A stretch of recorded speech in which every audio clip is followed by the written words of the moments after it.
Hello guys, in this video we'll make soil moisture project to a cup of water. It will say the moisture is 38, 31, we'll take out again 0, again dip 36, 36. So let's get started. First we'll take a on interval node.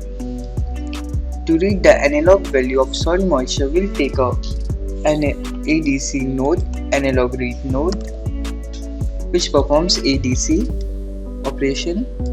We'll connect with the flow, we'll go to its property, we'll configure ADC config node, we'll enter pin number 36,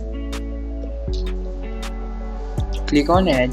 In the output parameter we'll get digital value, click on done. We'll take a map node to map the value on a different scale.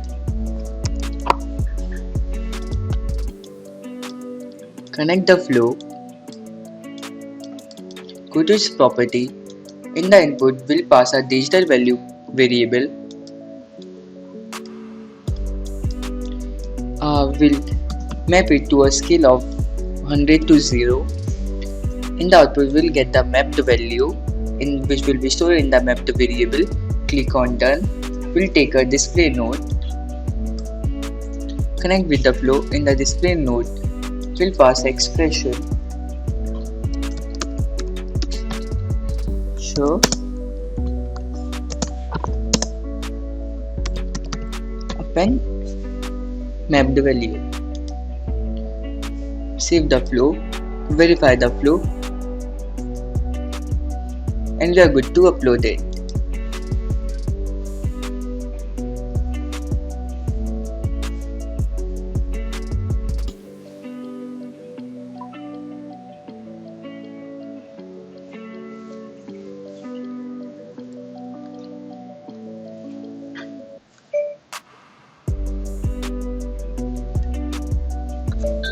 Let's go to a serial display. Select your port. As you can see, the moisture level is now 0. When we dip our soil moisture sensor into a cup of water, it will say the moisture is 38, 31. We'll take out again 0, again dip 36, 36.